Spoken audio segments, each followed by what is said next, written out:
Alright, so today for my informative speech, we're going to be going over the history of education and current education. Here's my volunteer.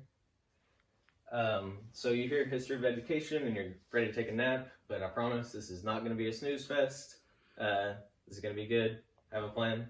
It's going to be entertaining. So to start off with, we have Socrates and the Socratic method. Socrates was one of the earliest educators, is what he's considered as. You can see that in the quote that I have here by Batista.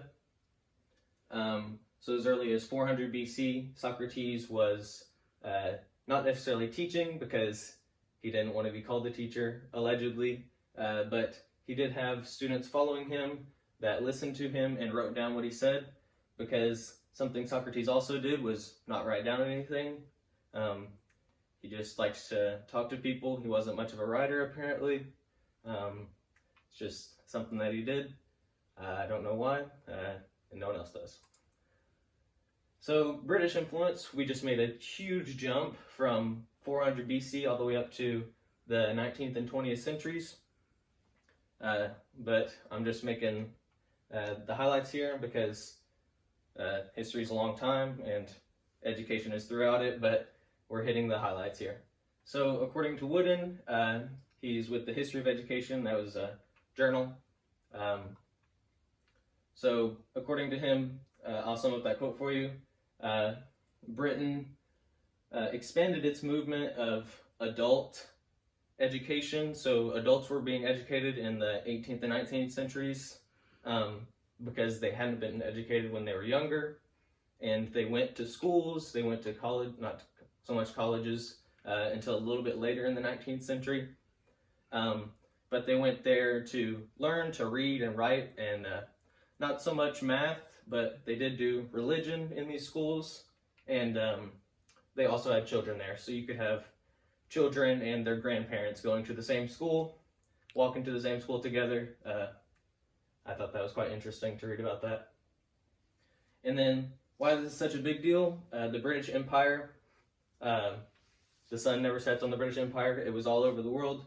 They spread their ideals all over the world, and this education was able to spread, and more people were wanting to be educated so that they could further themselves in the workplace and not just be peasants all the time.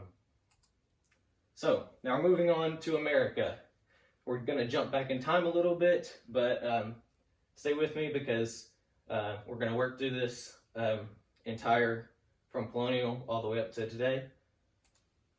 So the Boston Latin School, this is the first public school, and it is still around today. We have that nice picture there. And 5 of the men who went to this school signed the Declaration of Independence. Thought that was pretty cool. And this school that was made in 1635 did not allow women in it until 1972. So not great for them, but yeah. This school it taught a lot of scholars and other people of the day that went on to teach in other places and teach in colleges. It's just a large historical monument for the United States, basically. The New England Primer. So this, I thought this was pretty funny. So this is the first school book that we had by Benjamin Harris and David Cotton, I believe. Yep. So what this was a school book that you could take to your house, and your mom or your grandmother, or I guess your dad, but he was probably at work, could teach you this, and you could learn to read English and hopefully to write also. I kind of bolded this up here that says, for the more easy attaining the true reading of English. So, I mean, not the best grammar, but we're getting there. It was slow, and something else really cool about this book was 2 million copies were sold, and the population in 1770 was 2.15 million in the colonies. So, quite literally, everyone and their mother had this book. My clicker's not working, hold on. There we go. Early educators. So John Locke in 1693, some thoughts concerning education. he wanted to talk about religion mainly in education. So they wanted to teach children about God and what they were doing. He was Puritan, which is a lot of the colonists were. This fun quote here: "Children should be used to submit their desires and go without their longings, even from their very cradles." I did a little bit of research here, and John Locke never married or had children. Just a little bit of advice. Don't be making fun of the babies and their children. Horace Mann, that's the wrong one. Horace Mann, a Boston law student, was the first secretary of the State Board of Education. So this guy, he was originally a Boston law student, as I said, and he went up through the ranks of law to become a Secretary of State, and he established the Board of Education to increase public school funding and just overall make more public schools. So if you're upset about going to school, blame this guy. Politics and education. According to Hawthorne, with the Journal of Higher Education, she goes into detail about how secondary schools and colleges, schools of higher education, are failing us as students, which is quite easy to believe now, since some of my classmates have done speeches about how they don't know how to do taxes and everything, which I obviously don't, but that's just because I'm 17. But it really is a failure of the public school system that we don't know how to do everyday things that we have to have people do for us or ask our parents how to do, and it's a genuine struggle for us as students. Fun and not fun facts. So you can read these. Those first two are pretty self-explanatory.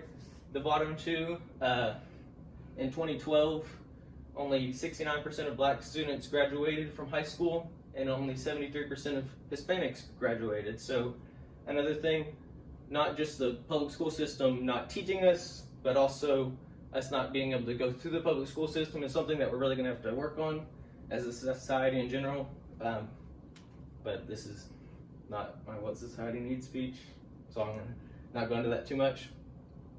And then only 1 in 4 high school students graduate college ready in their 4 core subjects. So this is another thing about how we're struggling with preparing ourselves for further education and the workforce.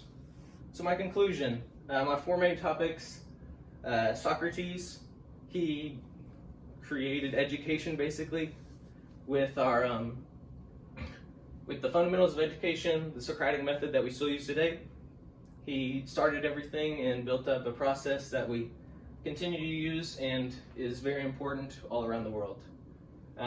Britain, with their worldwide expansion, they spread their ideals all across the globe.